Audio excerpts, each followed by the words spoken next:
வணக்கம். செல்வகுமாரின் இன்றைய ஆய்வறிக்கையில் நிழல் விழாத, அதாவது நண்பகல் 12:17 முதல் 12:20 வரை இடைப்பட்ட நேரங்களில் தமிழ்நாட்டில் நிழல் விழாத இடம் எது? இன்றைய சூரியனின் குத்துக்கதிர் விழக்கூடிய இடங்கள் எவை? வழித்தடம் எது? ஆய்வறிக்கையில பார்ப்போம். அதாவது ஏற்கனவே நாம் அறிவித்தபடி சூரியனின் குத்துக்கதிர் மகர ரேகைக்கும் கடக ரேகைக்கும் இடைப்பட்ட பகுதியில் நிலநடுக்கோட்டை மையமாக வைத்து வடக்கும் தெற்குமாக 23 டிகிரி பூமி சாய்ந்த நிலையில் சுற்றுகின்ற காரணத்தினாலே வடக்கே 23 டிகிரிக்கும் தெற்கே 23 டிகிரிக்கும் இடைப்பட்ட தொலைவில் வடக்கும் தெற்குமாக சூரியன் குத்துக்கதிர் பயணித்துக் கொண்டிருக்கும். இந்த நிலையில கடந்த மார்ச் 21 நிலநடுக்கோட்டை அடைந்த சூரியனின் குத்துக்கதிர் ஏப்ரல் 10 குமரி முனையை தொட்டு நேற்றைக்கு ஏப்ரல் 13 தூத்துக்குடி மற்றும் திருநெல்வேலி, அபிஷேகப்பட்டி மற்றும் கேரள பகுதிக்குள் சூரியன் குத்துக்கதிரை விட செய்தது. இன்றைக்கு எங்கே என்பதை பார்ப்போம். இன்றைக்கு இலங்கையோட திரிகோணமலை மற்றும் அதனை ஒட்டியுள்ள பகுதிகள் தொடங்கி தமிழ்நாட்டிலே ராமநாதபுரம் மாவட்டம், தனுஷ்கோடி, ராமநாதபுரம், ராமேஸ்வரம், ராமநாதபுரத்திற்கு தெற்கே உள்ள ராமநாதபுரம் தெற்கு கடலோர பகுதி, இவையெல்லாம் சூரியன் குத்துக்கதிர் விழக்கூடிய பகுதிகளாகும். இன்றைக்கு அதாவது வாலிநோக்கம், முகையூர், சாயல்குடி மற்றும் அப்படியே சூரங்குடி, அதிலிருந்து உள்ளே பார்த்தீங்கன்னா விளாத்திக்குளம், வைப்பாறு, பெருநாழி, வடக்கே பெருநாழி உள்ளிட்ட பகுதிகள் மற்றும் அப்படியே முத்துலாபுரம், எட்டயபுரம், எப்போதும் வென்றான், குறுக்கு சாலை, கடம்பூர், கோவில்பட்டி மற்றும் கழுகுமலை, திருவேங்கடம், தேவர்குளம், கயத்தாறு, அதற்கு வடக்கே சங்கரங்கோவில், இதன் இடைப்பட்ட பகுதிகள் திருவேங்கடம், வாசுதேவநல்லூர், புளியக்குடி, கடையநல்லூர், சுரண்டைக்கு வடக்கே உள்ள பகுதிகள், தென்காசிக்கு வடக்கே உள்ள பகுதிகள், தென்காசி, சுரண்டை உட்பட பாவூர் சத்திற்கு வடக்கே உள்ள பகுதிகள்லாம் இன்றைக்கு சூரியன் குத்துக்கதிர் விழக்கூடிய பகுதிகளாகும். அப்படியே பார்த்தீங்கன்னா அந்த வனப்பகுதி செங்கோட்டைக்கு வடக்கே உள்ள வனப்பகுதி மற்றும் கேரள பகுதி, பத்தனந்திட்டா பகுதிக்கு தெற்கே உள்ள பகுதிகள், சபரிமலை பகுதி, இந்த பகுதிக்கு தெற்கே உள்ள சபரிமலை பகுதிக்கு தெற்கே உள்ள பகுதிகள் வழியாக மற்றும் ஆலப்புழா பகுதிகள் வழியாக இந்த சூரியன் குத்துக்கதிர் அரபிக்கடலை அடைந்து பிறகு அப்படியே சோமாலிய பகுதிக்கு பயணிக்கும். இந்த சூரியன் குத்துக்கதிர் விழக்கூடிய இடத்துல, அதாவது நீங்கள் ஒரு 12 மணிக்கெல்லாம் ஆயத்தமாகி விடணும். இந்த சோதனையை உண்மை என்று உணர்ந்து கொள்வதற்கும், அறிவியல் அதிசயத்தை அறிந்து கொள்வதற்கும், அறிவியல் ஆர்வத்தை தூண்டுதலுக்கும் சரியாக 12 மணிக்கு முன்பே தரையில ஒரு செங்குத்தான ஒரு குச்சியை 90 டிகிரி நேராக நிறுத்தி வைத்து விட வேண்டும். நிறுத்தி வைத்துட்டீங்கன்னா 11:45 சூரியன் குத்துக்கதிர் எங்கே விடும்? அதாவது குச்சிக்கு கிழக்கு பகுதியில் விடும். அப்ப என்ன ஆகும்னா குச்சிக்கு மேற்கு பகுதியில் நிழல் விடும். படிப்படியாக அந்த நிழல் அந்த குச்சியோட பாதத்துக்கு வந்துடும். குச்சிக்கு கிழக்கு புறமோ மேற்கு புறமோ வடக்கு புறமோ தெற்கு புறமோ விழாமல் குச்சியின் பாதத்திலேயே, குச்சியின் மீதே சரியாக இலங்கைக்கு 12, 17, 18 ராமநாதபுரம் பகுதிக்கும் 12, 19 போன்ற பகுதிகளுக்கெல்லாம் மேற்கு தொடர்ச்சி மலைக்கும் இந்த சூரியன் குத்துக்கதிர் விழும்.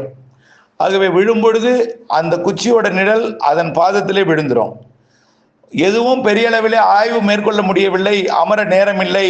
அப்படி இந்த வித ஆய்வுக்கான அனைத்து உபகரணங்களையும் தயார் செய்ய முடியாது. குச்சியோ அல்லது 90 டிகிரி நேரம் இருக்கோ இதெல்லாம் பார்த்து அமர்ந்து ஆய்வு மேற்கொள்ள முடியாவிட்டால் இன்றைக்கு கன்னியாகுமரியில் சூரியன் குத்துக்கதிர் விழாது. காரணம், சூரியன் குத்துக்கதிர் ராமநாதபுரத்துக்கு வந்துட்டு இன்னைக்கு. அப்போ கன்னியாகுமரியில் உள்ள இல்லங்களோட நிழல் தெற்கு பக்கம் விழும். கன்னியாகுமரியில் தெற்கு பக்கம் விடும், திருநெல்வேலிக்கு கொஞ்சம் தெற்கு பக்கம் விடும். ஆனால் ராமநாதபுரம், அருப்புக்கோட்டை மற்றும் திருச்சுழி, இந்த விளாத்திக்குளம், எட்டயபுரம், குறுக்கு சாலை, கோவில்பட்டி, கழுகுமலை, சங்கரன்கோவில், இந்த பகுதியில் எல்லாமே சூரியன் குத்துக்கதிர் இன்றைக்கு விடும் பொழுது அதன் பாதத்தில் விடும். ரைட். புதுக்கோட்டை, மதுரை, சிவகங்கை மாவட்டத்தில் ஒரு கட்டிடத்தோட நிழல், மரத்தோட நிழல் எங்கே விடும்? வடக்கு பக்கம் விடும். இன்னைக்கு சென்னையில் நல்லாவே வடக்கு பக்கம் விடும். கொல்கத்தாவில் நல்லாவே வடக்கு பக்கம் பெரிய அளவிலே சாய்ந்து விடும். புரியுதுங்களா? கொஞ்சம் கொஞ்சமாக சூரியன் குத்துக்கதிர் வடக்கே வரும் பொழுது சூரியன் குத்துக்கதிர் விழக்கூடிய இடங்கள்ல நண்பகல்ல நிழல் வடக்கு பக்கமும் விழாது, தெற்கு பக்கமும் விழாது. முதல்ல மேற்கு பக்கம் இருக்கக்கூடிய நிழல் பாதத்தில் பட்டு நிழல் இல்லாத நிழலாக மாறி பிறகு கிழக்கு பக்கம் நிழல் விடத்தோடுமே தவிர மேற்கு பக்கமும் வடக்கு புறமும் தெற்கு புறமும் நிழல் விழாது. சூரியன் குத்துக்கதிர் வரக்கூடிய நாளில் நேரடியாக மேற்கு புறத்தும் இழுத்து கொண்டிருக்கூடிய நிழல் பாதத்திற்கு வந்து பிற அப்படியே கிழக்கு பக்கத்துக்கு வந்துடுமே தவிர இரண்டு பக்கமும் வெயில் இருக்கும். ஒரு இல்லத்தில் நீங்கள்லாம் துணியெல்லாம் உணர்த்த முயற்சி செய்யும் பொழுது கடந்த சில மாதங்களாக எப்படி இருந்துச்சு? தெற்கு பக்கம் வெயில் அடிச்சிச்சு, வடக்கு பக்கம் வெயில் இல்லை. படிப்படியாக இப்பொழுதைக்கு ரெண்டு பக்கமும் வெயில் வந்துடும். சூரியன் குத்துக்கதிர் விழக்கூடிய நாள் ஒரு இல்லத்தோட தெற்கு பக்கமும் வெயில் அடிக்கும், வடக்கு பக்கமும் வெயில் அடிக்கும். பிறகு ஜூன் மாதம் 21 கொல்கத்தா பகுதியில் பயணிக்கக்கூடிய, அதாவது மேற்கு வங்க பகுதியில் பயணிக்கக்கூடிய அந்த கடகரேகை அடைந்ததும் தெற்கு பக்கம் ஃபுல்லாகவே நிழல் இருக்கும். வடக்கு பக்கம் ஆகஸ்ட் மாதம் வரைக்கும் நிழல் வெயில் வெடிச்சுட்டே இருக்கும். அப்போ துணிகள்லாம் உலர்த்துவதற்கு இல்லத்தோட வடக்கு பக்கம் நன்றாக வெயில் இருக்கும், தெற்கு பக்கம் இல்லத்தோட தெற்கு பக்கம் நிழல் விழுந்துட்டே இருக்கும். ஆகஸ்ட் மாதம் 3வது வாரத்திலிருந்து தெற்கு பக்கம் வெயில் விழ தொடங்கும், வடக்கு பக்கம் நிழல் விழ தொடங்கும்.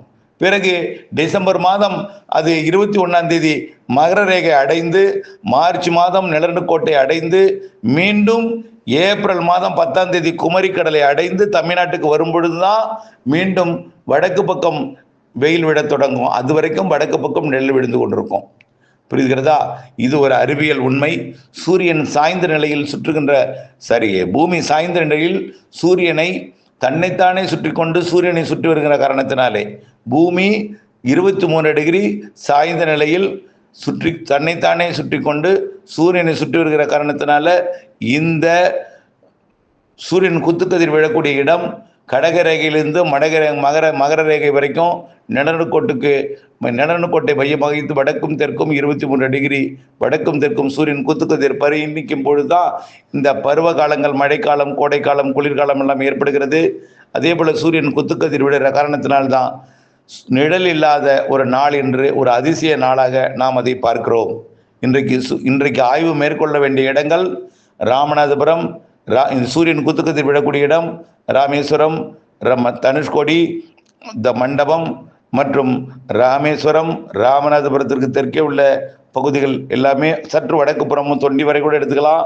அப்படியே நீங்கள் தொண்டி வரை எடுத்துக்க முடியாது, தொண்டிக்கு தெற்கே, அதாவது கோவில்பட்டி, கழுகுமலை, எட்டயபுரம், பெருநாளி, அப்படியே திருச்சுழி, அருப்புக்கோட்டை, இந்த பகுதிகள், வைப்பாறு, அதற்கு வடக்கக்கூடிய வாலிநோக்கம் உள்ளிட்ட பகுதிகள், அப்படியே கோவில்பட்டி, சங்கரன்கோவில், புளியக்குடி, கிருஷ்ணாபுரம், அப்படியே திருநெல்வேலி, தென்காசி மற்றும் விருதுநகர் மாவட்ட எல்லையோரம், அப்படியே கேரள பகுதிக்கு இந்த பகுதியில் ஆய்வு மேற்கொண்டால் சூரியன் குத்துக்கதிர் 12 மணி 17 நிமிடம் முதல் 20 நிமிடம் வரைக்கும் இந்த இடத்துல நீங்கள் ஆய்வு மேற்கொள்ள வேண்டும் என்பதை தெரியப்படுத்த விரும்புகிறேன். நன்றி.